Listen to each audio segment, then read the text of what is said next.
Yeah, subscribe to the channel.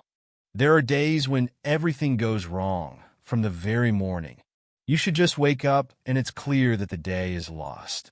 A simple stretch in the bed gives pain in the back. The toothpaste is squeezed past the brushes, and even coffee from the coffee machine turns out to be not as tasty as usual. This is how this day started. But Natasha decided not to be upset. Everything happens in life, and therefore a bad day can also happen. Moreover, in general, Natasha is doing well. Her beloved husband, who sleeps sweetly, has his first training session today at good work, big apartment, and a new car. I hope that the car will not be affected by bad luck today, Natasha thought, quickly fastening the lightning on the soft leather boots. Otherwise, it will be very offensive. The elevator, of course, did not work. Well, the fifth floor is not so difficult to go down, and it is a little difficult to warm up. On the first floor, she was met by a nervous concierge. Natasha, good morning. Forgive me for God's sake, this damn elevator. It broke down at AM. The housekeeper barely called. He promised to be at home. And from the whole house, only you, our early bird, leaves so early. And even the pre-transformation ones from the TH are walking their mastiffs. While smiling, Natasha calmed the concierge. Valentina Maximova, it's okay. I'm just happy to have the old bones. Valentina Maximova waved her hands. Oh, you're a little cocky, Natasha. Nobody will give you more than you can say that too. Natasha smiled. Yes, there must have been some cockiness in her. She knew she looked great. When she looked at the door, Natasha saw a tall, long-haired brunette in an elegant green suit. Dmitri didn't believe she was either. He thought Natasha was joking. Then, when he looked at the date of birth on the visitor's card, he was very surprised. Okay, Valentina Maximovna, no one will die if a couple of flights go by foot. You better tell us how your granddaughter is doing. Natasha liked to talk to a concierge like this.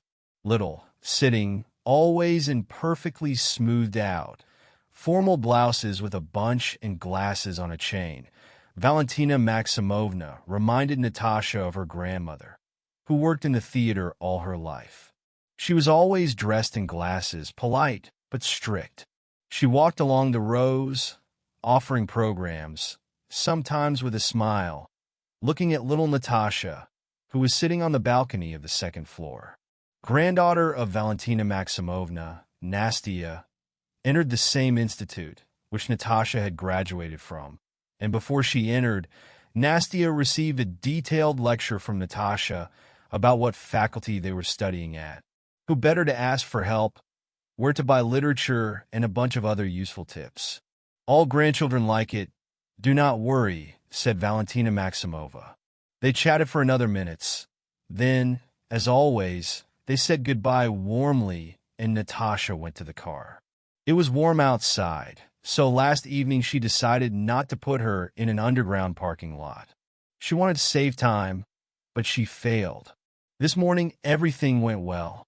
Having sat down at the driver's seat, Natasha went in her bag to adjust her phone to the device, which allows her to talk while driving, but the phone was not in place.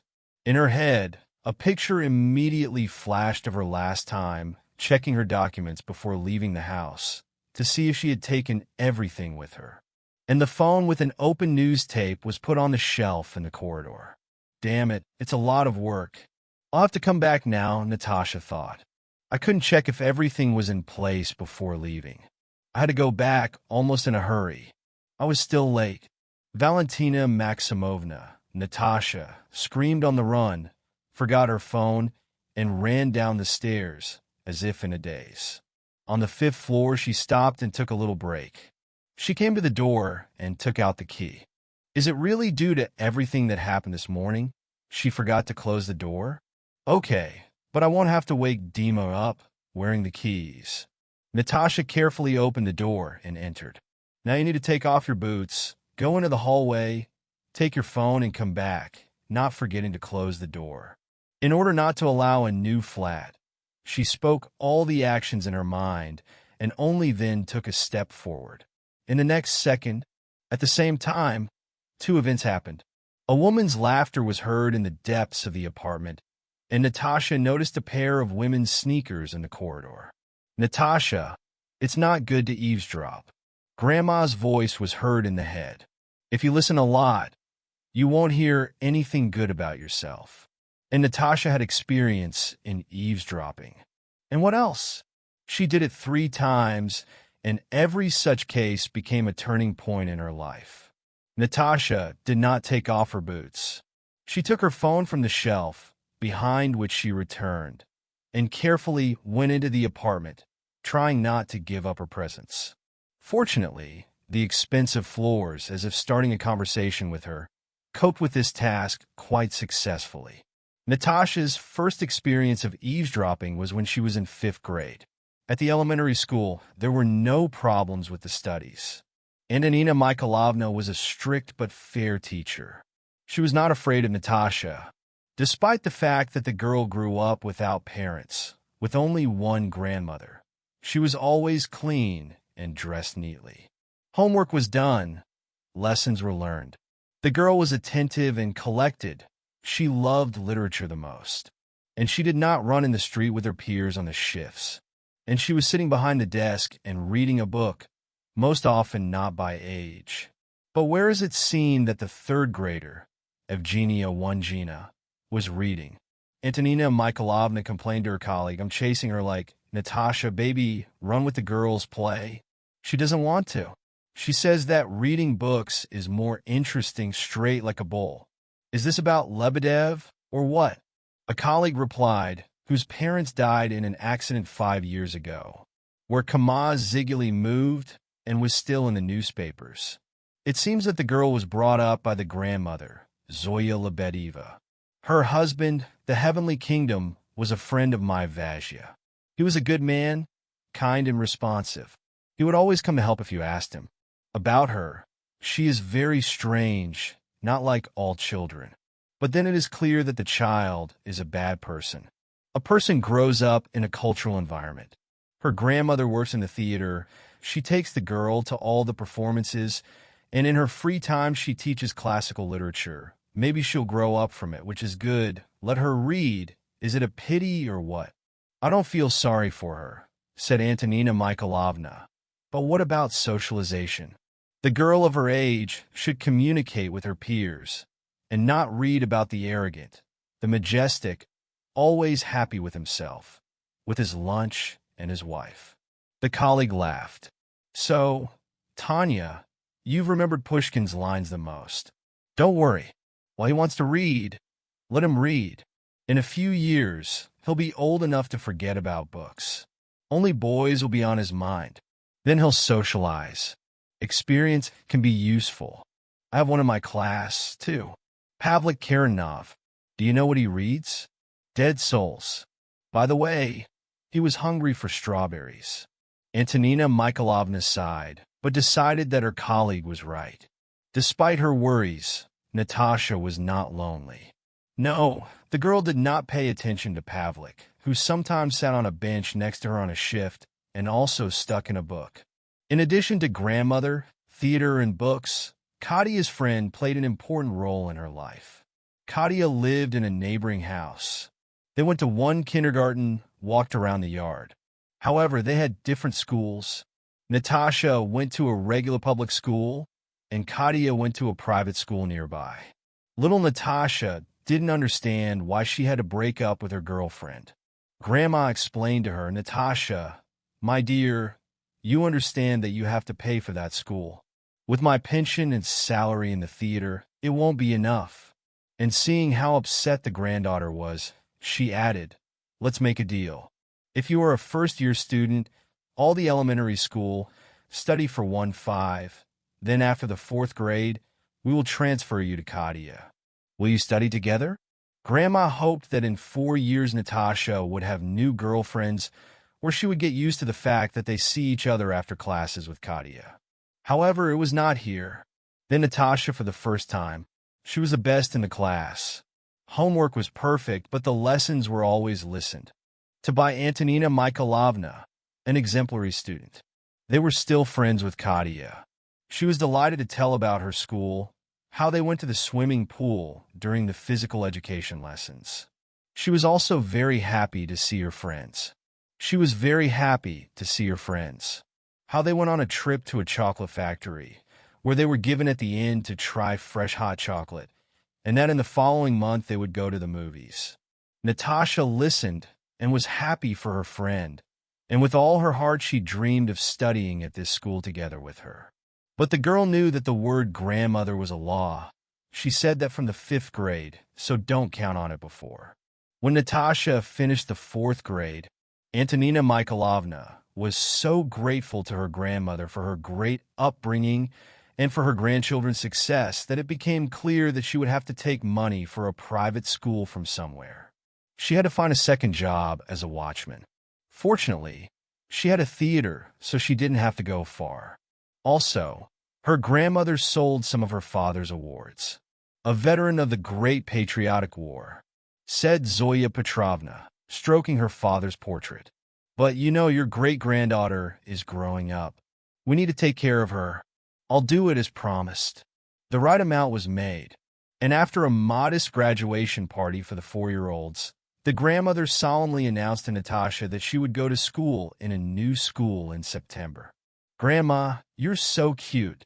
You're the best in the world," Natasha said, hanging from her neck. "I promise I will study the best." "This is not the main thing, the son," answered the grandmother. "The most important thing in the world is that I want you to be happy. And if you need this school for this, then let it be so." Of course, Natasha told Katia good news the same evening. The friend was very happy. "Great! My parents bought an apartment in a new building. We're moving soon. We couldn't see each other. Now we're going to school. I'll introduce you to my girlfriends. You like them?" Natasha was a little upset.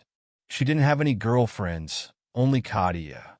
But then she thought it would be good to have other friends, especially if they were Katia's girlfriends. She liked the new school, where she studied before that. The girl remembered the old wooden building of her former school, old sheds, old teachers, homemade shacks. And here is a huge 3-story building with security and cameras, young fashionable teachers. By the way, Natasha was glad that she had to wear a uniform in a new school. Her clothes were not so special. However, something went wrong with the study. The first quarter was fine. Natasha was praised. 5 were put in. At the parent meeting, as a result of the quarter, the class leader said that Natasha Lebedeva is the best student in the class. Second place is Katia Semyonova. Third place is Kolya Maslenikov. Zoya Petrovna proudly drank up her breast and squeezed her jaw to keep her tears from falling. At the edge of her eyes, she noticed an evil look, bright-colored blondes, but didn't give it any meaning. Only when she was going home from the meeting, Zoya realized that it was probably her mother, Katia, whom she had seen in the yard before. "Oh, how fashionable it has become," thought Zoya. "It seems that her husband earns well on his business." And after the autumn holidays, everything changed. First, the relationship with Katia. She was always surrounded by girlfriends, and even though she met Natasha with them, the friendship didn't work out. No, the girls were nice, but they had a different level of communication. Natasha didn't understand the conversation about women's magazines, cosmetics, dance circles, which everyone else was going to. That's why she was usually standing aside. Secondly, the study. Natasha's success rate dropped sharply. Several teachers started to give her lower marks than in the first quarter. 5 marks were almost not enough for any mark for. 3 marks for a mistake. Natasha didn't understand what was wrong. And on her lame request to give a task to redo and correct the score, the teachers were confused. For some reason, the math teacher, nervous on the table, said in a loud voice, "Lebedev, how many times to speak? This is not your village school, where you can sign up to the 5th grade 10 times. We have it so that what you deserve, you got. That's a go. You already have a normal success rate. Thank God you don't go to the lagging ones. Not everyone is a great teacher." After that, Natasha did not fit the teachers. What happened reminded me of some strange dream. The girl seemed to be going crazy. She even compared her control work with Kadia's work. Both had the same option and the same mistake in the seventh task. Only Kadia had a 5 with a minus, and Natasha had 4. She didn't say anything to her grandmother either. She was so tired at work that when she came home and sat down for lunch, she could sit for 5 minutes, getting tired, or she would fall asleep while Natasha was heating up the lunch. The girl's heart was breaking. She thought that when she gets bad grades, she gives them to her grandmother, who is trying to make her granddaughter study in an elite school. However hard Natasha tried, she had to check the control room several times. It didn't help. She still had some mistakes and blunders. In such torments, the second quarter went by. Natasha was bitterly upset that her grandmother would attend the meeting and that her granddaughter was no longer the best student in the class. How could she be upset? On the last day of school, before the new year, the lessons were shortened. Teachers who felt the air of the lessons and the mountain of notebooks were only physically present during the lessons. The teachers were already thinking about the new year and planning their vacations. So the history teacher realized that he forgot to bring the chalk only at the 5th lesson, when he suddenly decided to write down some date. Lebedev said, looking at Natasha sitting at the front of the first batch, "Take the teacher's key. Please take a pack of chalk on the far table." He stretched the key. Natasha approached the teacher and knocked. Nobody answered. She pulled the handle, made sure it was closed, and put the key in. The girl was in such a terrible and forbidden room for students for the first time. Everything looked quite ordinary. Part of the tables were covered with notebooks. There was a kettle in one corner and a tray with clean cups. There were printed packs of cookies in the next room, and in the other corner there was a water cooler. The table was at the far end of the room and apparently served as a storage room for the reserve office. In addition to a pack of chalk, there were pens, pencils, linings, sheets of clean paper, a pair of globe, and even a few tennis balls. Having taken the chalk, Natasha accidentally touched the balls. One of them rolled off the table and flew away. Natasha began to look for the ball. After a short search, it was discovered that it rolled under the table. I had to go after him. At the moment when the girl had already taken the ball and wanted to get out, the door creaked and the female voices were heard. "Yes, I have already finished almost everything in preparation," said the first voice. Natasha recognized the voice of her class leader, young red-haired Irina Petrovna. The parents warned that the meeting was postponed at a.m. asked the second. "It seems that this is the Russian teacher and literature teacher, Alexandra Pavlovna." "Yes," she warned. "You know who expressed their displeasure?" Irina Petrovna answered. Natasha thought that it would be right to announce her presence now. But on the other hand, the speech was about her class, and it was interesting to find out who was unhappy with something. It's not difficult to guess. Semyonov? Who else? Ah, that her husband is now the main sponsor of the school and behaves like the last bitch. Well, yes, they say he's got a good rise in his business. Yeah, we know what kind of business they have. The teacher and the bell laughed. Natasha thought that now was time to show off. "Is it true about Lebedev?" Alexandra Pavlovna asked unexpectedly. Natasha suddenly changed her mind to get out of the chair. "What about Lebedev?" Irina Petrovna responded with a strange, muffled voice. "Come on, IR, I'm not blind, and so are others. There are rumors going around the school, and I looked into the magazine today. A girl studied for 1/5 grade, first quarter, and how did Semyonov hear at the meeting that her invisible Katia was no longer the first student in the class? So, in mathematics, geography, and OBG, the first 4s and 3s went at once. It can't be a coincidence. But what if something happened to the child?" Irina answered uncertainly.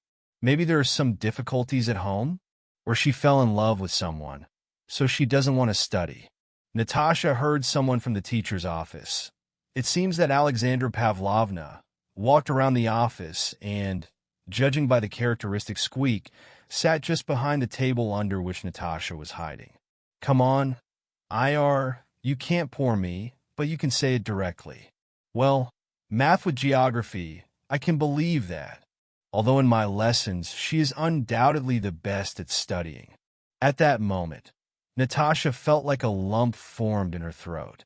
So it didn't seem to her she didn't become more stupid or worse at studying. It's not her fault. Her eyes were treacherously pinched. Alexandra Pavlovna continued. But oh dear, Ira, oh dear, she has a 3-year-old in the control room, even though our Pakmali Petrovich either sleeps in the control room or goes to the halftime class. And there is no idea that the children are in his absence. Okay, the colleague Irina Petrovna hurriedly interrupted. I'll tell you, but you don't tell anyone, okay? Natasha thought that even under the fear of a death sentence, she would not get out of the chair now. In short, after the meeting, as a result of the first quarter, Irina Petrovna started. She went to see Zavuch. I don't know what they were talking about, but then Zavuch called me.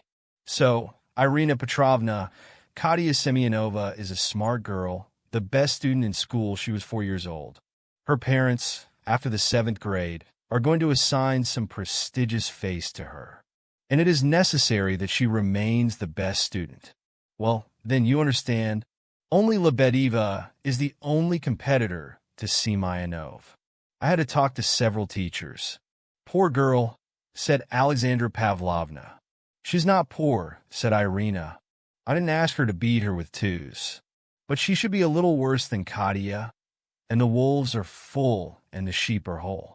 Semyonov will beat the youngest one in 3 years with a bunch of grades and characteristics. Her father will build a stadium for us to thank her for, or he will do a major renovation in the school. And of course, he will make teachers happy with envelopes. What about Lebedeva? She will graduate from high school.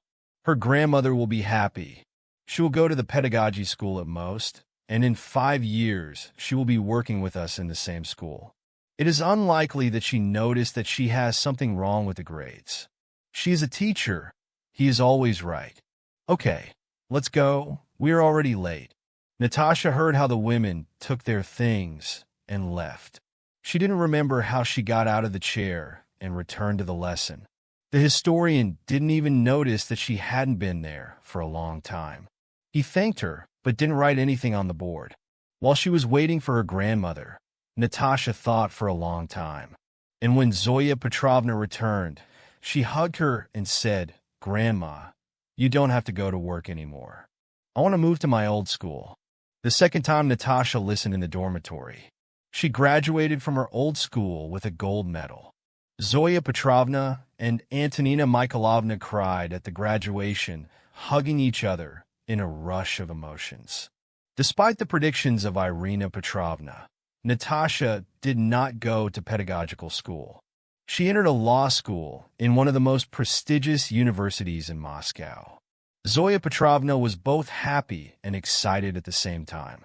"Natasha, my dear, I'm so happy for you. The only thing I'm worried about is how you'll be alone there. After all, it's such a big city."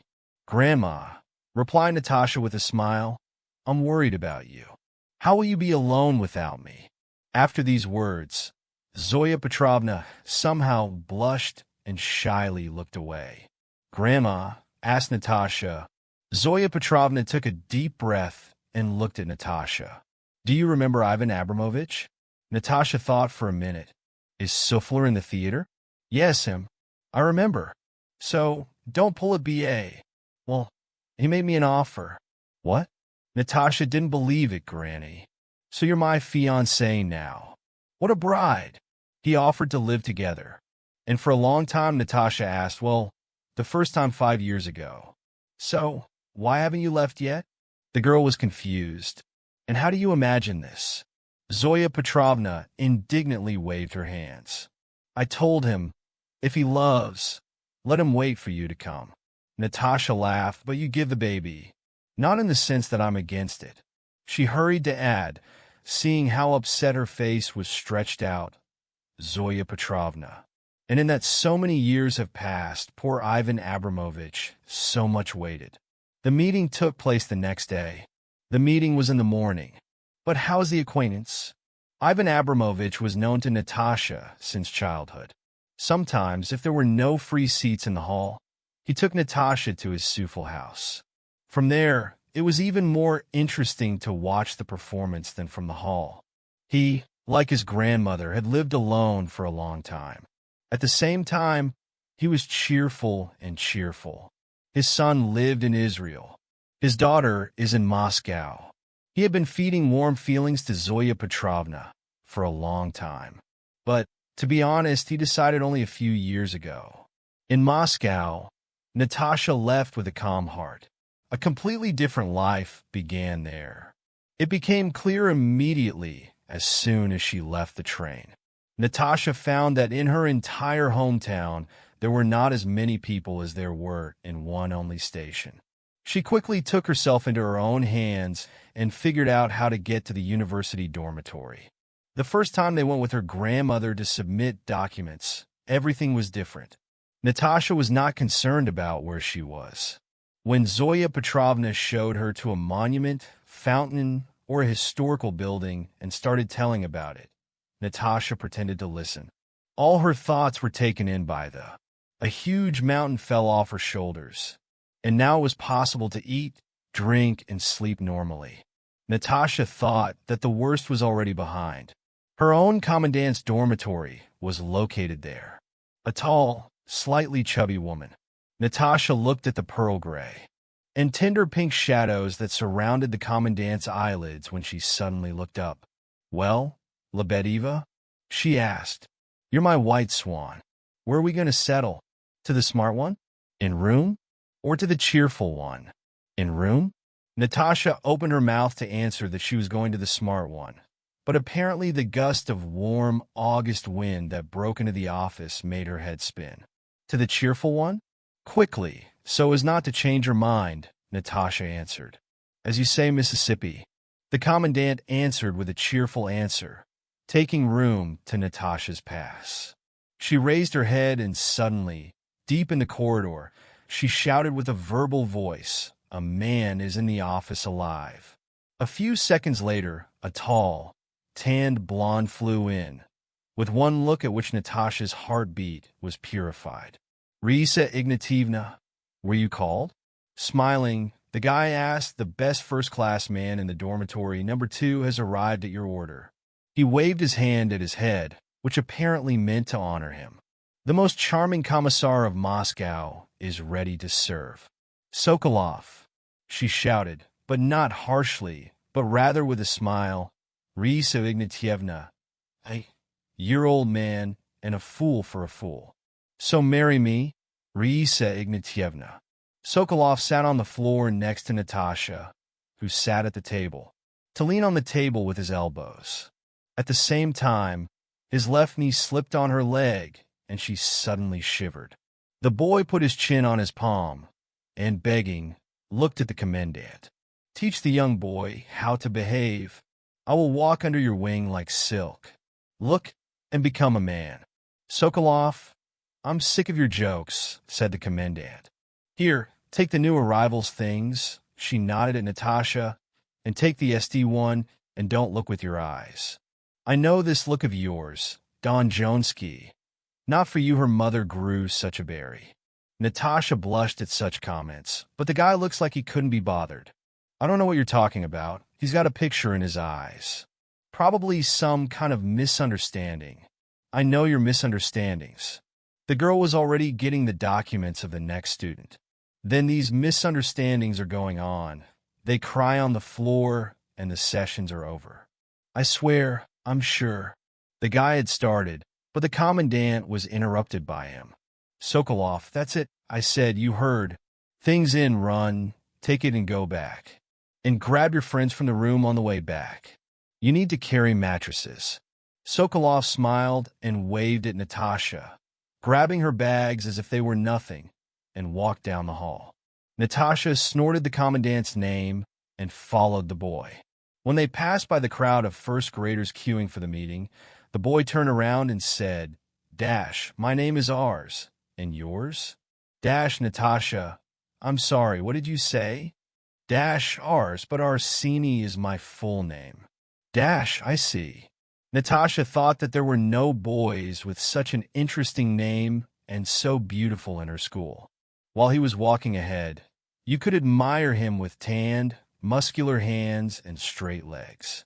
In the dormitory, if you judge by him, there was no dress code because Arsini was wearing a white t-shirt, short gray shorts, and pink rubber slippers.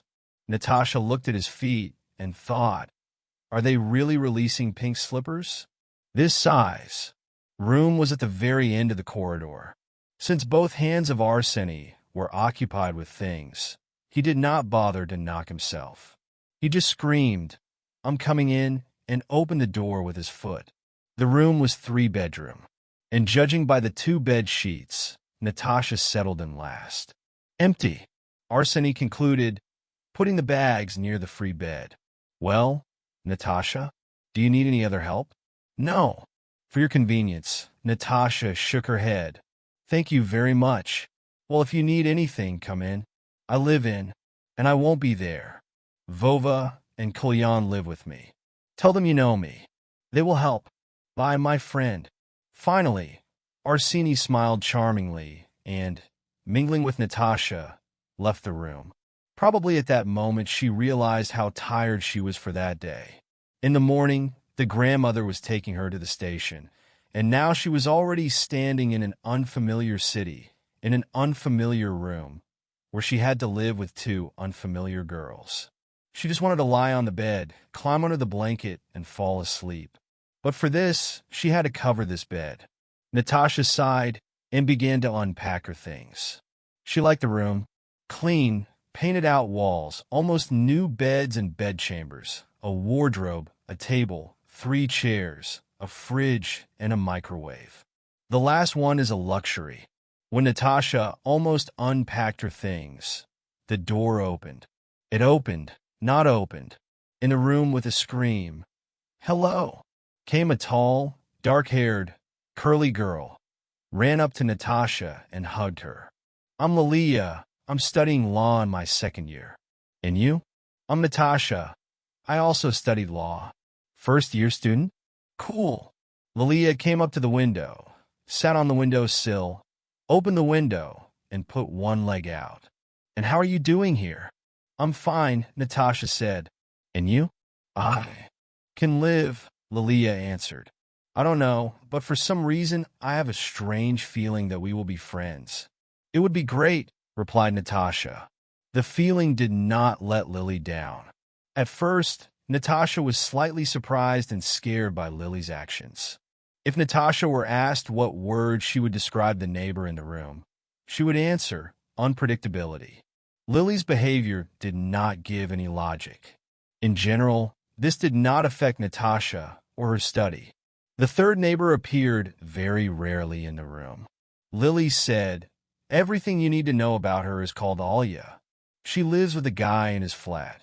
She only appears here if they fight, or her mother suddenly decides to get involved with the check. And if she, well, that is, Alia's mother, suddenly comes, what should we say?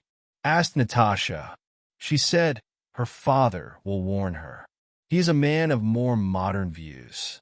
She believes that a perfect-sized daughter has the right to live with a man until the wedding, if she wants to. But he does not express his views to Olena and her mother. They are strict. I see, replied Natasha. At first, they talked little with Lily because she often did not visit her room. But when she was there, Natasha helped a lot. She told her what kind of teacher he was, and if necessary, his lectures could be missed. Natasha never did. And what kind of love does he have to be answered only by his lectures, without adding a word from himself? And you can't even open textbooks. If necessary, Lily gave her own notes, helped with the references. She always knew where and what to buy cheaply from products or clothes. Natasha was confused how Lily was in time. According to the story, it was clear that she was not in the right couple. Lilia often didn't sleep in the dormitory, and if she slept, she could suddenly get up in the middle of the night and go somewhere. One day, she said to Natasha, "We need to come up with some kind of sign." What sign? Natasha didn't understand. Well, just in case the room is occupied. Occupied with what? Natasha, you should already know what adults do in the room if they don't want other people to enter it at this moment. I don't care. Look if you like it. That's it, Lily, I understand. Natasha felt that she was getting red. But not from the thought that she could get a friend here with someone, but from the fact that Natasha herself can bring someone to this room. Arsini appeared in my head right away. No, why did she think about him? No, they, of course, saw each other several times in the common kitchen. He always greeted each other, asked, by the way, how things were going. But that was the end of the story. Natasha learned not to blush and not to look down on him when he appeared. Besides, she remembered that Raisa Ignatievna told about him, and she didn't want to become a misunderstanding that she was crying because of Sokolov and that she was making a scene. Here, she showed the rabbit on the mirror. Let's cling to the door handle. Made in the form of a rabbit. Lilka, with a deep-seated look, shook her head. So, a rabbit. What? Very symbolic. 5 to you with a plus. Lebedeva. For metaphoricality. The girls looked at each other and laughed. The rabbit was useful already in a week. Natasha came back after the couple and noticed from afar that a conditionally hung toy on the door. Unable to reach the room, she turned to the kitchen and sat on a lonely, chiseled chair covered with spots of oil that had been growing for ages. Thinking, Natasha took out the book she had bought today and started reading. The book turned out to be so interesting that she didn't even notice that someone had entered the kitchen. The smell of fried dumplings makes the information better. A familiar voice asked. It was Arsini. Hello. Natasha smiled. I need to sit somewhere while the room is occupied. The boy, understanding, nodded, understanding that love is a sacred thing. Well, yes, replied Natasha. Arsini waved his hand. Why didn't you come to me?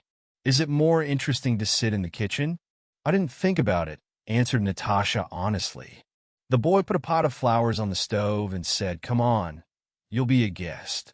He looked into the room first and shouted, So, men, we have a lady to take a decent look at. After that, he opened the door in front of Natasha and made an inviting gesture. Of course, the boys did not have as clean and cozy as they had with Lily, but much better than Natasha could expect from a men's room. The girl met with the neighbors Arseny, Kolya, and Vova. Altogether, they studied at the second year of the geological faculty. Despite the protests, Natasha was fed with dumplings, sandwiches with sausage and cheese, and she was drunk with tea with an exclusive, as Arseny emphasized, pumpkin jam. The guys told about the study, the dormitory. They were interested in how Natasha was doing in the law school and what she had time to see in Moscow. After finding out that she was almost nowhere, Arseny called out, It's a crime. A young, beautiful girl in the very dawn of the day sits in a concrete cage and sees no white light. It's okay. I'll take on this heavy mission to free you from the confinement and show the white light. Natasha protests that she is so good and there is no time and she needs to study. He did not accept. About an hour later, a happy Lilia looked into the room. For some reason, she thought that she would find you here. She said, seeing her friend. I know why. Arseny replied in a voiceover. Because our room is the shelter of all the survivors, the ones who have no blood left, while their so-called friends are engaged in sinful deeds. You are a specialist in sinful deeds, Lila said. Let's go Sunday. She turned to Natasha. Arseny did not forget about his promise. The next day, he invited Natasha to go for a walk, promising that it would take an hour, and then she would be able to study. Since then, they walked almost every day, and Arseny gradually increased the length of the walk. If it was cold outside, they went to a cafe and took a hot tea or coffee. Natasha could not explain to herself what she was experiencing. On the one hand, she was lured by such attention from Arseny. She saw other girls looking at him. Despite his foolishness, he was interesting, smart, and charming. On the other hand, it was clear that he knew his strengths and used them many times. Natasha didn't mind meeting him if offered, but she didn't want to become another stupid first-year student who would be told that Sokolov had divorced her. The girl thought that after they started talking, he would quickly go on an attack. He would start hugging her on walks, try to kiss her, or find a reason to come to her room when she was alone, or vice versa, invite her to his room. But Arseny behaved with Natasha like a good friend. They were walking, he paid for her in a cafe. He would periodically come and talk to her, ask how she was doing. But no more. Natasha even began to think that she didn't like him as a girl. She turned to Lilka for advice. She thoughtfully scratched her curly head and even put a brush aside, which applied varnish on her nails and feet. Listen, there's an interesting case here. Of course, I don't know Arseny very well. He is a good guy, in the sense that he will not force you if you don't want to. But he was also not noticed in the restraint. If you like a girl, try to flirt with her, but then you yourself understand what's next. Yes, no. It's clear to him that few people refused, but there were cases. He is not offended. No, he will find another one. I don't understand, Lil. Natasha sighed. I don't mind. Well, that's the thing. So he doesn't offer. Maybe I'm just a friend to him, like Kolya or Vova. Luka laughed. Come to me, she said. Now turn around. Natasha turned around. Luka seriously nodded. Now again. Natasha made another turn around the axis. The friend shook her head. Alas, no. What is not? Natasha asked upsetly. And I look at you from the front and from the back and not on one side. On Kolya or Vova, not alike. Lilia. What Lilia? With this figure, boys don't write to their friends. The friend has a deep-thinking summary. Come on, Natasha. I'm serious. And if it's serious, ask him yourself. You're a future lawyer. You should practice honest conversations with people on uncomfortable topics. Natasha thought and decided that the advice was good. But she decided to postpone the explanation of the relationship. The students were supposed to be dedicated soon. Her friend told her how last year she was forced to look for marmalade worms in a basin of flour, drink a cocktail of raw eggs, starch and black pepper, and walk through the corridor of tickling. On the one hand, the wild Middle Ages, said Lilia. On the other, it was pretty fun. I warn you, put on the worst clothes that are ready to be thrown out. The second graders were preparing the dedication. Lila blocked her part of the room, not knowing where the wool came from. And there, judging by the sounds, something was sewn, glued, cut, and sawed. Natasha's entrance to the curtain was forbidden, in fear of death. It was also impossible to enter the guy's room in.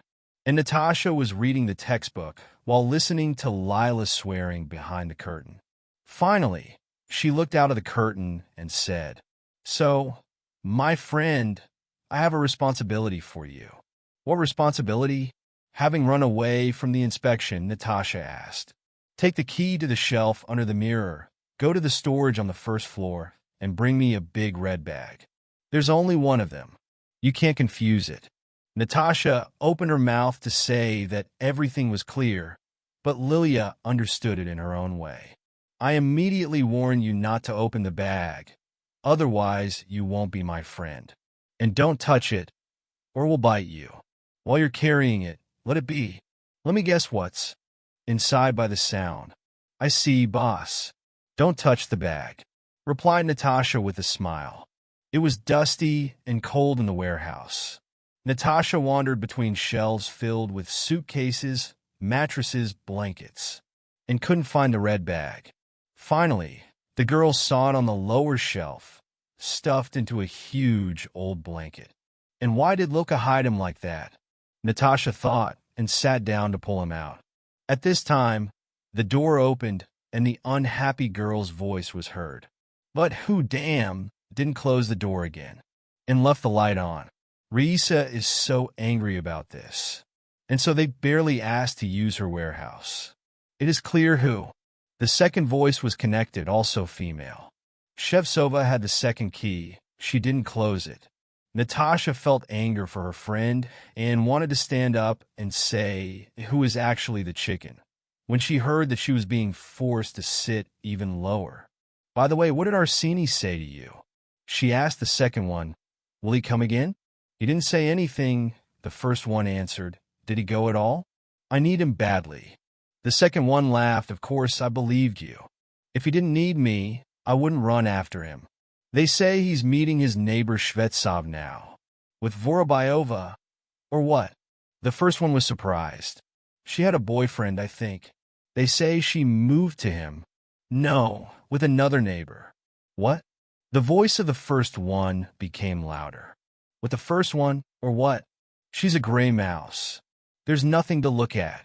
Well, I don't know, the second one answered.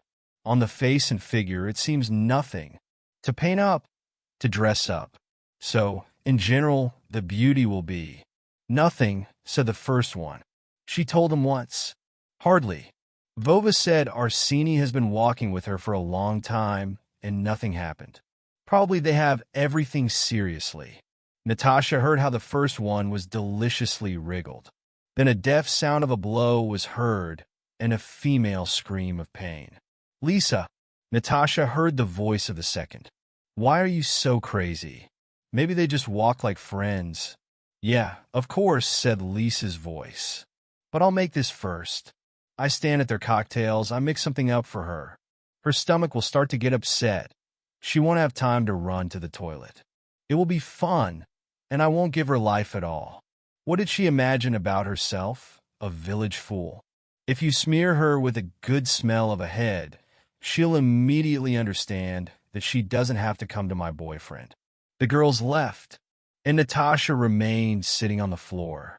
They never talked about her like that in their lives. She didn't do anything bad to this Elisa, and she was ready to put her in a toilet and pour a sedative. Will she not have life in the dorm now? Natasha decided not to say anything to Lilka, just pulled the bag over the coat and said, Here you go. She somehow understood in one word that something was wrong with her friend. When she looked out, Lilka asked, Solnazka, what happened? And Natasha was shocked. She started crying and barely managed to tell her friends what she heard in the storage. She came to her rage. Well, Baranova, you're a pretty girl, but I'll make her a toilet. She'll have this toilet on her face for the rest of her life. Lilka added a few unprinted sentences to this fiery speech. Natasha heard such speeches only once in her life from a school janitor, when he saw that the boys had torn the packages with the leaves he had collected the day before. Looking at the burnt lily, Natasha thought it would be better not to tell anything. At that moment, they knocked on the door. A brightly painted girl looked into the door and said, Shevtsova, are you ready? It's time already. By the voice, Natasha realized that it was Lisa who promised to put her in the toilet. She realized that it was Lilia. She looked at Lisa and, slightly tilting her head, said only one sentence. So, the stomach is upset? It is not known whether Lisa understood what this phrase meant, or if it was just a fright to Lilia's expression, but she clearly wanted to leave the room as soon as possible. However, behind her back was the second girl, who did not have time to figure out the situation so quickly. Using the mule, Lilia, with a fighting cry, clung to Liza's hair without saying a word. So Natasha saw a female fight for the first time in her life. And what? Liza and Lilia yelled and exchanged strong expressions. Liza's friend also yelled, but something nonpartisan. Natasha just froze and didn't know what to do. Fortunately, the boys came to the scream. Arseny took Lilia to Kolya and Liza's friend told Vova something shocking. As a result, Vova and Kolya left with the girls, and Arseny continued to hold the raging Lilia. Close the door and hide the key, he shouted at Natasha. Lilka seems to have come to her senses. I thought today would be a boring evening. Some kind of dedication to the first-year students, Arseny patted, pouring water to Lilka. New fellows decided to entertain me a little. Go on, Lilia answered mercilessly. And in general, Why are you with us?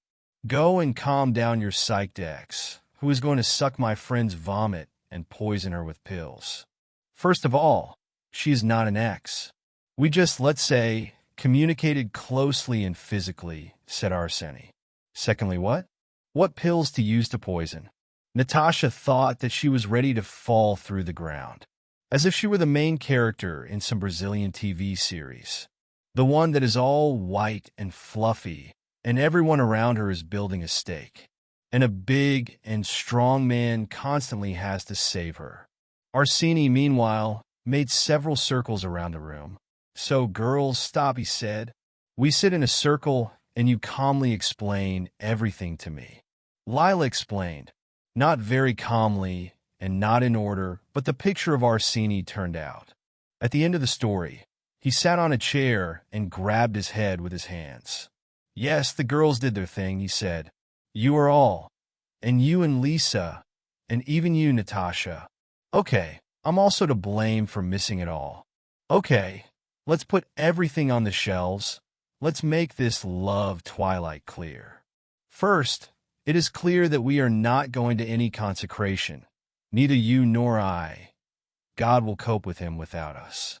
Secondly, I will talk to Raisa about the fight so that it does not make noise. Lucas snorted. Thirdly, Arseny continued indignantly. With Lisa, as I said, I had no relationship with her, and I honestly did not know that she had a feeling for me. A feeling of ownership, to be more precise. I promise. Then he turned to Natasha and looked her right in the eye. She will not touch you. And the last one, will you be my girlfriend? The question was addressed to Natasha, who opened her mouth with amazement. Here, it must be said, yes, fool, Lilia gave the voice. Yes, Natasha said in a whisper, and then, in a very nice, almost daily tone, she answered Arseny. So, girls, you sit in your room for now, and I'll go and solve the matter of the dedication of Liza and Raisa. There's a lot of work to do. When Arseny came out, Natasha came up to Lilka, hugged her tightly, and said, Thank you. For what, silly? She answered and hugged Natasha in response. For being the best friend in the world. I'm the most ordinary one. Natasha didn't ask Arseny who and what he said that evening, but he kept all his promises. The engagement went smoothly. Lilia wasn't punished for the fight. She was busy with half an hour of conversation with Raisa and cleaning the kitchen. Natasha helped her, of course, and Liza didn't bother Natasha anymore. They became best friends with Lilia for the rest of her life, but it didn't work out with Arseny. No, they had 2 wonderful years of relationship. He became Natasha's first boyfriend, and she forever remembered the moment when she first hung a keychain with a rabbit on her door. But in the end, they turned out to be 2 different. They broke up, however, peacefully. No one regretted anything. Lilka and Natasha went to karaoke bar that day, as it should be, sang songs about strong and independent women, and that's where it all ended. The Natasha Institute ended well. Not great, not with a red diploma, but with a decent average score and a solid. Most likely, the influence of Lilka was affected, who always claimed that the main thing was not the assessment, but knowledge and experience. In addition, from the second year, she began to actively bring Natasha to nightclubs, bars, exhibitions, and other attractions of student life. And since the 3rd year of her studies, she, under the advice of Lily, has been working at a law firm. There, she was the boss of Arkady Petrovich, a cheerful, bearded man of years. But he made a deceiving first impression. When Natasha came to the first practice, she was told to go to the boss's office to meet him. She came in, and the first thing she saw was a gray, slightly full-fledged man in jeans and a plaid shirt, who was whistling something fun and was digging in the socket. He turned around to the sound of the opening door. Come in, beautiful. He politely invited him. You will be a guest. Excuse me, Natasha said. I didn't know they were working here. I was just sent to the boss. To Arkady Petrovich? To this old man's merismatic? Natasha was somewhat confused by this electrician's response, but she just replied, yes, to him. The man finally finished with the socket, got up, put down the tools and shook his knees, wiped his hands lying on the table in a beautiful box with napkins, and stretched Natasha's hand. Arkady Petrovich Voroshtsov. Nice to meet you. What's your name? Young lady. Let me know. Natalia Lepedeva. Now Natasha is embarrassed that she called the boss an old marasmatist. Arkady Petrovich turned out to be a humorous man, and he used him not only for the reward of the trainees, but also at work. Look, Natasha, he taught her in the lunch break, while they were drinking coffee with homemade buns. You signed the contract of practice without reading it. And I, by the way, wrote that you should come every 2 days in a flight attendant's suit and sing me a song by Stordisa named Janna. I really like her. Natasha was slowly chewing the bun, and Arkady Petrovich couldn't understand if he was joking. The boss had a wonderful acting talent, and it was almost impossible to bite him. Okay, I'll go look for a place to buy a suit, said Natasha quietly. Arkady Petrovich laughed. I like it, he said, turning to Tatyana Ivanovna, his secretary. We take it. In confirmation, he hit his palm on the armrest of the chair. By the end of practice, Natasha had as much knowledge and experience as half of the lawyers who had worked for a year. The girl recommended herself very well. A diploma, because there is no sense in her further stay at the institute. What is needed, he will teach himself with success. Having received a diploma, Natasha decided to try to go to Arkady Petrovich. The girl was very happy. She was very happy. Instead of giving a resume or officially signing up for an interview, Natasha decided to come without warning. Personally, some inner feeling told her that she should do so. Indeed, Arkady Petrovich was there. Tatyana Ivanovna found out about her, offered coffee, and as soon as the boss was released, she reported to him about Natasha. The man has not changed in these years. The same mustache. In the next years, I'm not going to be under this surname. Oh, well, where?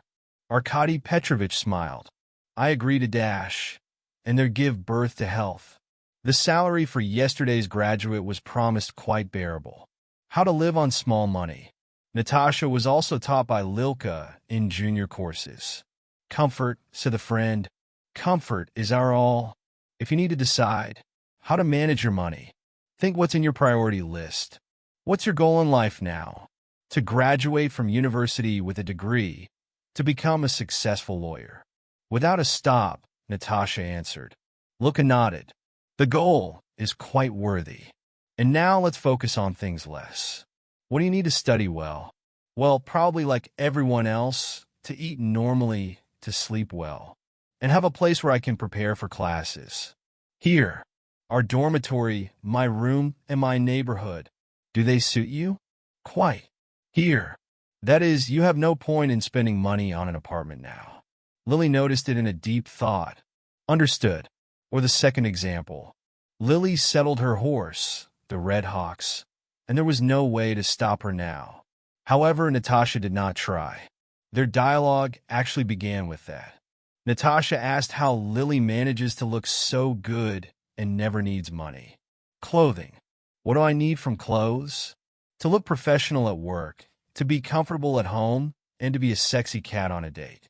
And if I'm ready to spend 2 or 3 stipends on a work suit, then there's a second hand on the rest. Natasha remembered her friend's advice. She rented a room for a nice old couple. The flat was opposite the office, and you could not waste your lunch in lunch. Natasha's 3 classic costumes from her student days were her faith and truth. The rest was secondhand. The trip was like a therapy session. Even if there was a week left before the salary and the wallet was almost empty, you could always go to the store where everything is rubles today and find beautiful white cotton shorts from a bunch of formless rags or a light knitted lace top, and then go home and study. The girl didn't stop studying. The first years of work were hard. Arkady Petrovich, with all his jokes and smiles, was a strict boss. You won't see Sveta Belova for the first 2 or 3 years. You'll think many times that you're stupid or that everyone around you is unfair to you. You'll be very disappointed in people, but if you can endure this stage, it will be easier. Natasha was not a hard worker. She was almost always at work. She ran around on errands, collected documents, went to courts, was present in all the processes. Where she could get access, Arkady Petrovich told her that a good lawyer should know everything, but a very good lawyer should have a specialization. At first, Natasha didn't really think about what kind of things she wanted to do. Finally, she was entrusted with her first independent case. A couple who had lived in a marriage for years got divorced. Natasha was a husband's lawyer. A lazy, unkempt, unpleasant man, aged. He said he was reluctant and looked up at the girl from above. When he first met his wife, Natasha thought that a more willing woman would work with her. The wife was a well-built, beautiful, nice woman who belonged to herself. However, Arkady Petrovich repeated many times, "Natasha, don't judge a client as a person, as a good or an evil. You like a person or someone who pushes you away, evaluate his work. This is the real task that you have to fulfill." And Natasha took up the job. The couple had a marriage contract, according to which all the property of the spouses, and this is for a minute, a 3-room apartment in a good district of the city and several food stalls, should be divided in half. But in case, if the evidence of the betrayal of one of the spouses is provided, everyone will receive what they had before the marriage. Since the husband inherited the apartment and business from the parents of the businessman, he would have been in the winnings. In fact, he was sure of the wife's infidelity, so he filed for divorce. Only the evidence was not provided and demanded from Natasha. She explained that she is not a private detective, and we had to take care of them in advance and then file for divorce. Of course, Natasha used all legal methods to find out the truth. But either her husband was right, or she hid so well that she couldn't find anything. The case was in a deadlock. The parties couldn't agree on anything. The client was nervous and ran to Natasha. She was even more nervous. Natasha was sitting with a client, and he repeated 100 times that he was sure that his wife was cheating and that he was not paying the crazy money until his lawyer did nothing. "Ah, crazy money." Natasha thoughtfully smiled. "This is my first case. He will not find anyone in this city cheaper than me." Apologizing, the girl went to the toilet. Having locked herself in the cabin, Natasha sat down on a cold seat and closed her eyes. She had to go get advice from Arkady Petrovich. She didn't want to, but she had to. The matter was in a deadlock, and it was so embarrassing to tell him that she had been defeated in the first case. And suddenly Natasha heard a woman's voice. He seemed to know her. "Yes, I beg you." The owner of the voice apparently spoke on the phone. "I'm smarter than this dear 100 times. I don't understand how he even figured out that someone had appeared in my life." Natasha swallowed. She realized that she could hear the voice of the client's wife. She had to go out and say hello, not eavesdrop, not eavesdrop. "Len, I beg you, you should have seen this lawyer." The sound of water was heard. Probably only from the Institute. It's clear from her frightened face that she knows nothing and can't do anything. "My dear has already realized that he's in a dead end." I heard the noise of a torn paper towel. "Yes, I'm going out for sure now," Natasha said to herself. "If this dear had been cleaning up in the apartment, I would have found everything long ago." The woman smiled. "There's something left there. I have to go tomorrow and pick it up, or else, in the end, someone will find it." A knock on the doorbell rang, and the door was locked. A few seconds later, Natasha left. She opened the door in the meeting room to a completely different person. She was sure and clearly asked to postpone the case for tomorrow in connection with the open circumstances, after which she took the client aside. "It was far from here to the apartment where you lived with your wife?" Natasha asked. "Minutes by taxi," he answered, confused. Apparently, Natasha changed so abruptly that the client did not dare to ask her anything. Upon arrival to the apartment, the cleaning would definitely not have interfered here. Natasha took up the search. She hardly understood what she wanted to find, but fate was on her side that day. On the floor behind the bed, covered with dust, lay a small note, which is usually attached to flowers. Natasha raised her trembling hands. Elena, thank you for a wonderful weekend. In Waddick. There was a date below. Waddick, said the client. Waddick, seriously? After that, he, saying one unprinted expression after another, went to the exit. Natasha ran after him. Wait! She blocked his way. Do you know Waddick? It's hard not to know your brother. He grumbled in the dark. Did you suspect their connection? The client somehow softened his mind. Natasha decidedly took him by the hand, not understanding why he was behaving like that, but knowing exactly what he was doing right. She poured a glass of water and said, Sing. In her head, the voice of Arkady Petrovich reminded that simple actions are a person's act of breaking things. Therefore, in a moment of shock, the client needs to offer water, ask to hand over a pen or something like that. Natasha softly repeated the question. So you suspected that your wife had a connection with your brother? He nodded. I saw that he was in love with her. Since the very day of our wedding. It's so difficult not to notice when you experience something like this yourself. But I did not pay attention to this. We just got married. Alenka was crazy about me. And my brother was only years old then. The man sighed. It seems that he completely plunged into the past and could not believe it. How did he allow such a development of events? And now he graduated from prestigious university, works in the embassy, lived abroad for several years. The man continued. A year ago he returned. He became such a handsome man. Alyanka said, oh, how he grew up. He often came to visit us. I was happy. I didn't understand what for. And now I understand. And yes, you're on the note. She said that she was going to her mother, and she was with him. At that moment, the client stopped being an unpleasant man and became just an unhappy, deceived wife and brother-in-law. The girl's heart was filled with pity. Natasha held out her paws and said, I sincerely sympathize with you. I think tomorrow we will be able to finish this. At the meeting, Natasha showed a note. The wife blushed, then got pale, then started screaming that this does not prove anything. The husband was sitting silent and didn't look at her. Natasha waited for her to calm down and called a witness. When the younger brother of the husband came in, the wife surrendered. She cried, but for some reason Natasha didn't feel pity. The case was won. Arkady Petrovich, in honor of the first case, angrily spilled a bottle of champagne and, to the displeasure of Tatiana Ivanovna, poured them a table and a sofa. He ordered food and announced that today the working day would end earlier because they have a banquet. When Natasha went home, Lilka called. Hi, friend. We haven't seen each other for a long time. Do you want to meet today? Come on. Great. Let's meet in our cafe opposite the main building. In an hour. Will you make it? I will. Well and sweetly. Quiche. Lilka threw the phone.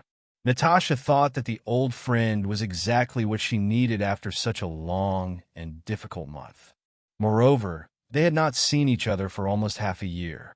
After the second glass of champagne, Natasha decided to open up.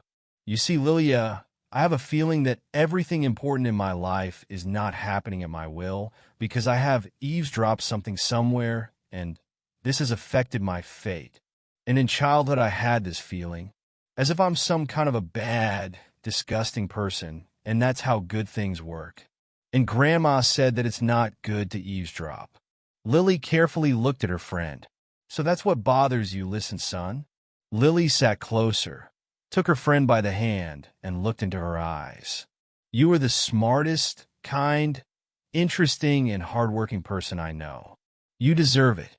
And your almost miraculous ability to be in the right time and in the right place is considered a gift, not a curse. Maybe that's how fate rewards you for your hard work. Natasha laughed and hugged Lilka. "You're so nice to me. What's the matter?" Lilka answered, "Let's order a second bottle." After the first case, Natasha finally felt confident. She understood that she was lucky to eavesdrop on the conversation, but decided to listen to Lily. Maybe her ability is really a gift of fate. However, Natasha believed in her hard work, mind, and perseverance. For 9 years spent under the leadership of Arkady Petrovich, Natasha became a real ace of the divorce processes. There is nothing in the world that is more complicated and simpler than the relationship between spouses. When Natasha said what she wanted to specialize in, and as usual, he was right, the basis of the most difficult process was usually a simple circumstance. One of the spouses wanted either love or money. On the 10th year of work, Arkady Petrovich invited Natasha to his office. "It's time for you to open your own office, to hire people as smart and talented as you, and to teach." He started without a preface. "You're kicking me out." The old woman got tired of it and laughed at Natasha. "Oh, Swan, you always joke around." The man sighed. "You have nowhere to grow in my office, and I have no right to keep you here. You've learned everything, and you're even better than me at processes." Natasha opened her mouth to object and realized that there was nothing to say. Indeed, the last few things seemed too simple to her. Even the interest in work has somehow disappeared. She thought it was just a coincidence or a burnout that everyone has. But the words of Arkady Petrovich seemed to have awakened her. Natasha presented a huge sign. Everything in the classic way, a brown background with golden letters, the lawyer Natalia Lebedeva. And she felt how her heart was beating. She will have a big office. She will be able to take the most difficult and interesting cases and pass on his experience to young green graduates, just like she was a few years ago. "Arkady Petrovich, my dear, how did you find out about this?" "Natasha, how many years have I been living in this world?" "Same. I know everything. I see everything. I feel everything." Natasha rushed to the boss and gently but tightly hugged him. Arkady Petrovich unnoticeably waved a small tear. "How can I live without you?" Arkady Petrovich laughed. "My little bird, I'm not going to die. If you need advice, you'll come. The doors are always open for you." The first time was difficult. Not so difficult as to start a job, but it turned out that being subordinate and being a boss are completely different things. Natasha was doing well. The advice of Arkady Petrovich helped. The everywhere lark helped, who had her own people everywhere. And the most important thing was that Natasha was sure that she could do anything. Natasha brought Zoya Petrovna and Ivan Abramovich to see the newly renovated premises. Despite their honorable age, these two were cheerful. Apparently, love strengthened them. Natasha had long suggested buying an apartment or a house for an elderly couple in a comfortable neighborhood for them, but those refused to do so. "We're fine there," Natasha said Zoya. "Pensions are not the biggest, but you and your grandchildren constantly help Ivan. There is more than enough for life. Ivan Abramovich has a good house. We are slowly doing gardening, walking around the village, listening to music, or watching some new TV series. Yes, daughter, we have no need for a new nest at the old age." The man replied, "You or your grandchildren always welcome to go out, but there is no more pleasure than to return to a quiet home." The office made a big impression on Zoya Petrovna. "It looks like a theater, doesn't it, Vanya?" she asked. "Yes, there is something," the man replied. "It seems that everything is strict and business-oriented, but some note of art and beauty is present." Natasha laughed. She herself took part in the design development, but before that, she didn't think that she brought to work part of her favorite place since childhood. Over time, everything got better. The new level of success helped Natasha a lot. Of course, her income increased. She bought an apartment in a new prestigious area, a car, trying to fly on vacation at least once every 6 months.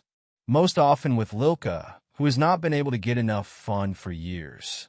Well, said Lilka when they sat on the cool, white chairs of the beach bar, lit up to the redness. When married? What? Laughed Natasha. Who is this your marriage? Drop it, waved Lilka's hand, asking the bartender to repeat the cocktail. This is me, the free bird, and you want to light the nest. You put everything aside, pulled it out like I'll finish my studies, I'll do my career. That's it, Mom, the excuses are over. It's time to go to the wedding. So when? What made you decide what I want? Luca patted me on the shoulder. I don't know, my little one says to me, you are gentle, kind, caring, so I see a beautiful, worthy man next to you. I don't know, Natasha also asked for a second cocktail. It was easy in college, in the dorm, in pairs, in clubs, even on walks. All the time someone wanted to meet. Then work. Now I don't even know where to look for this beautiful, worthy man of yours.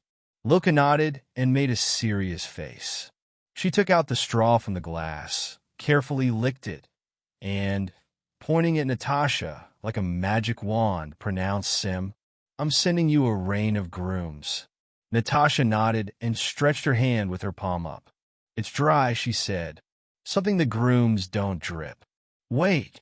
Lilka nodded, putting the straw back in the glass. It will be okay. And she looked into the water. Dima and Natasha met a few weeks later in the gym. She always had a figure in order, but she decided that was the age when she should start doing sports. Natasha signed up for the first trial session with the coach. She chose the gym because he was in the next room. The coach was minutes late. Natasha stood and was nervous. It seemed to her that in a new, expensive sports uniform, everyone was looking at her standing in the middle of the gym. For God's sake, forgive me, Natalia Sergeyevna, who gave herself a hoarse voice behind her, ready to take any punishment. Natasha turned around. He looked at her with high blondes, with big, clear eyes, and with such a broad, childlike smile on her cheeks that it was impossible to get angry at him for being late. They found common language at once. Natasha did not feel awkward or embarrassed. Dima patiently repeated how to perform the exercise. If Natasha did not understand, he assured her, without allowing himself to be extra. Of course, Natasha began to go to Dima's training regularly. Gradually, they began to communicate as friends. He told himself that in his youth he was engaged in sports, even won prizes in athletics at the Russian and European championships. He was preparing for the career of an athlete until he got injured. After that, I had to forget about professional sports, and besides, I can't do anything, Dima admitted with an embarrassed smile. A month later, he was very nervous and, looking even more cute, invited her for a walk. Natasha agreed. So began their romance. She was not confused that Dima did not have a large income or education apartment. For the first time in a long time, she felt loved and happy. They got married 6 months later. The wedding was modest.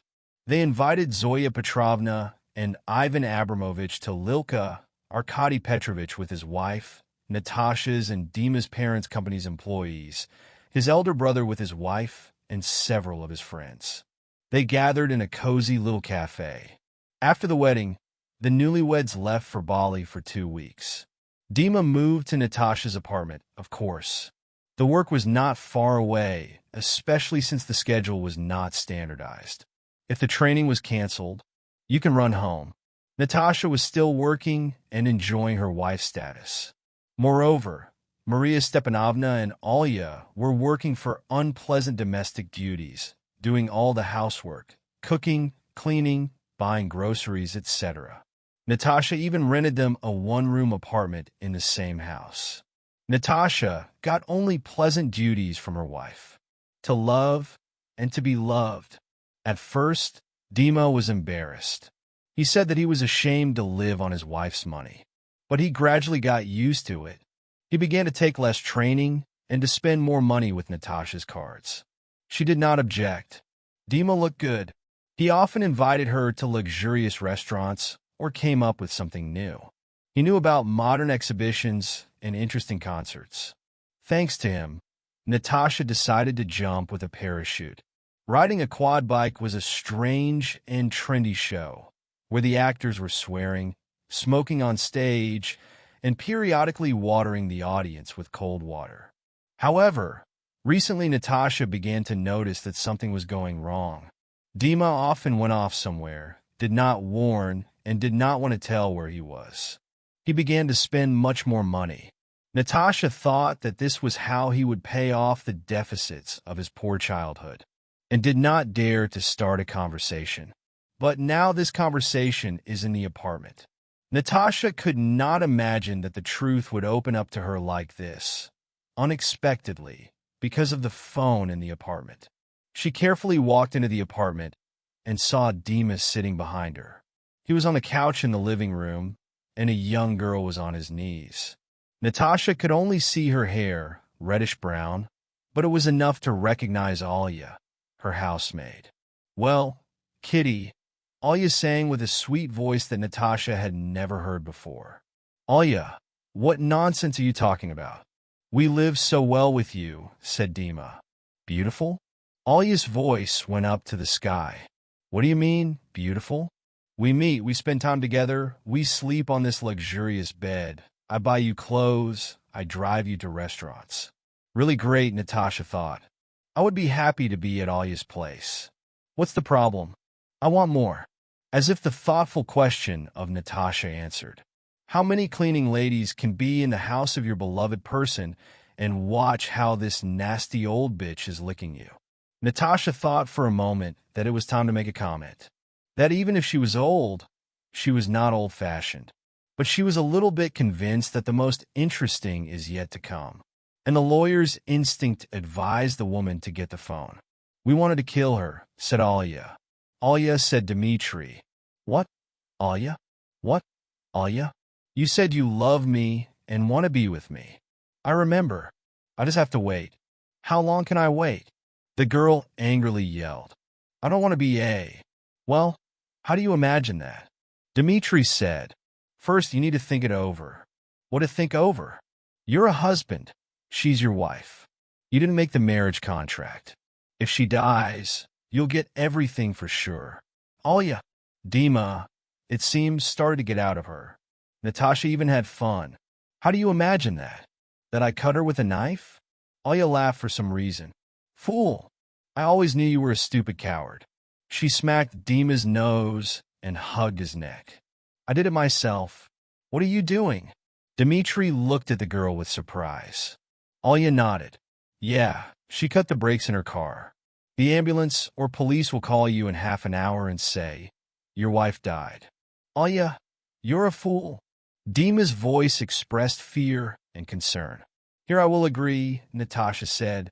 They turned around and looked at her as little children looking at adults who had beaten them up for some crime.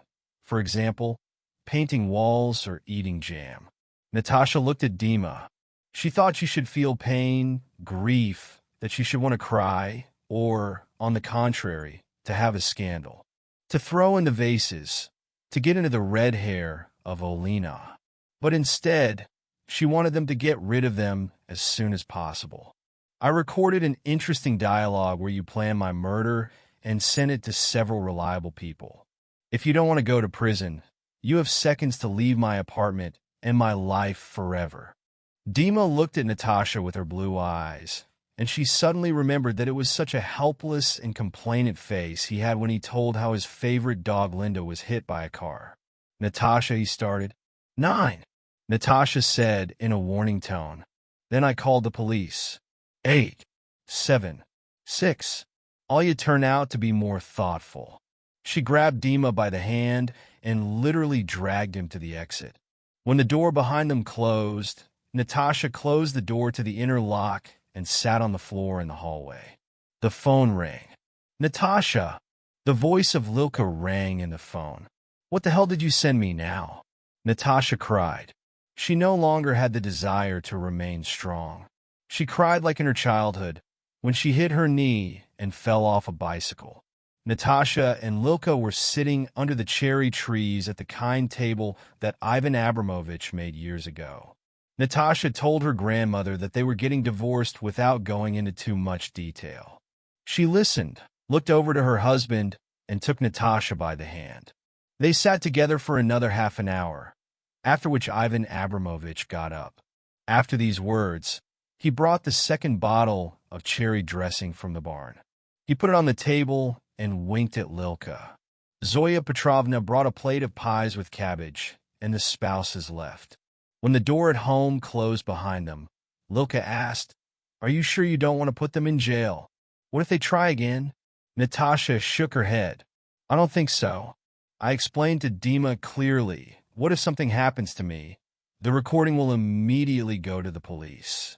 I then collected other evidence of their connection. Recordings from the surveillance camera, checks, notes from the map. They were not so hidden. I did not notice it. Naive. You know, Natasha continued, "I remember your words." "What?" Lilka raised her eyebrows. "About eavesdropping. That this is my gift. To be in the right time and in the right place." I listened to them then. "It turns out you saved my life." "Go on, you?" Lily was embarrassed, held her palm on her cheek, then jumped up and hugged her friend. For a while, the friends were sitting silently. Then Lily asked, "What are you going to do next?" Natasha sighed. "First, I'll try to put my life together in pieces. I'll take a little vacation again. I'll go home." "Home?" Lily didn't understand what you were talking about. "I'll go to the town where I was born," Natasha said, "to her little homeland. You know, psychologists often write that the place where our childhood took place is the place of power. I used to think that all this was nonsense, but now I really pulled it to my homeland. I want to wander the familiar paths, see how it is now. Maybe look at my school." Lily nodded. "I understand. Probably we've grown up together. You're drawn to your motherland. And me." "What?" I asked Natasha, hiding my breath. "I'll probably marry Vida." Lila admitted to the unexpected embarrassment. Natasha started to hug her friend. "What a news!" And she kept silent. "I want to meet this man. He has already given you the ring. Not everything at once." The friend smiled. I, as a modern woman, decided to take this matter into my own hands and make an offer myself. "I think I'll decide on Monday. He works in our company. We have been meeting for about 3 months, and I decided what to do." Natasha was delighted to shake her head. "But you give. Who does not risk, he does not drink champagne," Lilia hinted. "And you go. Go to your little homeland. Reload. When you come back, we'll pick someone up for you. You know, I'm a little bit off." Natasha sighed. "That's enough for me. You, the most important thing, don't play the wedding without me." "How can I play a wedding without a witness?" Lily smiled. "I promise. We will choose the dress and everything else together. You, the main thing, don't stay there too long. Come back." Natasha nodded. "I promise." For her trip, she chose a train on purpose.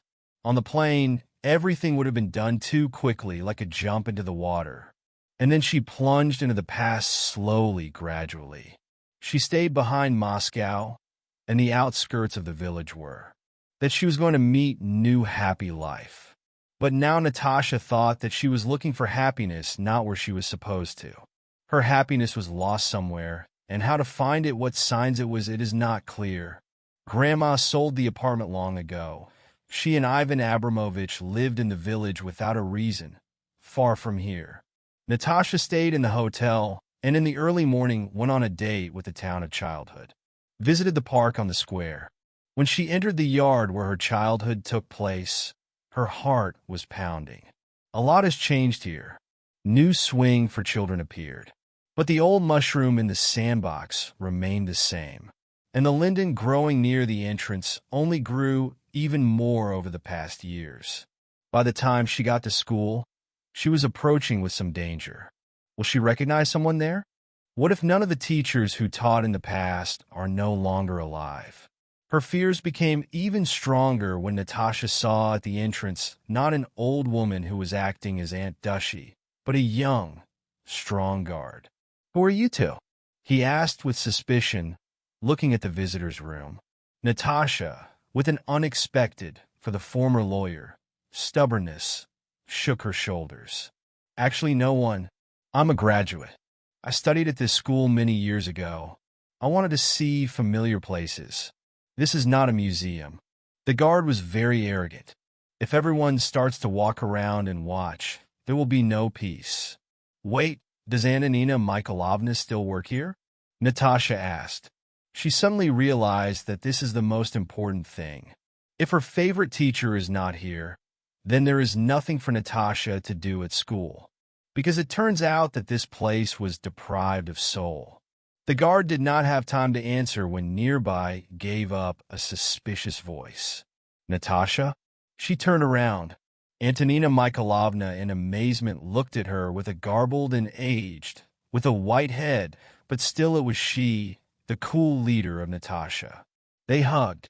Antonina Mikhailovna, without looking at the guard, said, "Stipa, let the girl go, under my personal responsibility." The man was grumpy, but he didn't say anything. When they left the guard's booth, Natasha surprisingly said, "He will obey you, so he wouldn't obey me." The teacher smiled. He remembers how he was being chased and received from me. He was still a hooligan. "How are you, Antonina Mikhailovna?" Natasha asked, looking at her family's face, if they were still teaching. The woman was proud and said, "Yes, I teach. They tell me every year that it's time for me to retire, but I'm holding on. Now I'm leading the 3rd grade. I feel like I'm alive and alive with them. What should I do at home? Watch TV? Knit socks? You haven't changed a bit." Natasha smiled. "Everything is so cheerful. And you, Natasha, you remain the same." The teacher smiled. "You look like a decent lady. But I see that you are still the same modest Natasha. Evgenia Wongina, do you read sometimes?" "No." "Unfortunately," Natalia replied. "She hasn't taken books in her hands for a long time. Not before everything is somehow work, then into family problems." A call rang in the corridor. Antonina Mikhailovna, with regret, waved her hands. "We need to go to the medical council. You have to excuse me, Natasha. Let's meet in half an hour." You probably still wanted to wander the corridors and not find any more convenient moments. Now the whole school will be at your disposal. No one will stop you, and then we'll talk it over. My servants will have physical training. We agreed. Natasha nodded. Then in half an hour we will meet at the same place. Natasha slowly walked along the school corridor and looked around. Of course, a lot has changed here over the past few years. The walls have changed color and turned from yellow to beige. But the spirit of school remained the same. Boys were passing by, breaking their heads. A serious girl with a book froze on one of the benches, in which she recognized her former self. Natasha came to the Russian literature office and looked inside. The guys were talking in silence without the teacher and didn't pay attention to the guest. Then someone shouted, "Taz, Pavel Ivanovich." Natasha turned around. Behind her was a man in glasses, young, intelligent, something like Gribodov. Natasha could swear that she knew him. So many times she sat next to him and not getting annoyed when this guy looked into her book. Apparently, the teacher also recognized her at first glance. "I remember the wonderful moment," Pavel Karanov said with a warm smile. "Evgenia Wongina, unfortunately, we have already passed. Today we have Lermontov. Do you want to sit in class?" Natasha smiled in response. "Maybe in order to find your happiness." And her happiness is now in front of her. And a year later, Natasha was met from the maternity home. All her relatives, together with Lilka and her husband, and the very Pavel who annoyed her so much at school, and now became the most beloved man in the world. "Girl, I knew it. Otherwise, you hide everything who is supposed to be born there." Lilka hugged Natasha and took off the champagne. "Lil, you can't. You're pregnant yourself. I'm a drop for my friend, and I'm pregnant for only a month. Don't worry, my dear son." Lily's husband smiled and stretched Natasha's bouquet. "I congratulate her daughter. What was her name?" "Maria, Masha, like my mom. Let her be happy in heaven for us." My granddaughter will be happy for sure." Zoya Petrovna waved a tear and took her granddaughter in her arms. What happiness came to our family. She spoke quietly and crossed the baby. "Thank God that everything is fine with you, Natasha. I am very happy for you, my dear. And I am very happy, Grandma." Natasha was overwhelmed with happiness and sighed with relief. "Now I'm the happiest woman in the world, and I don't need anything else."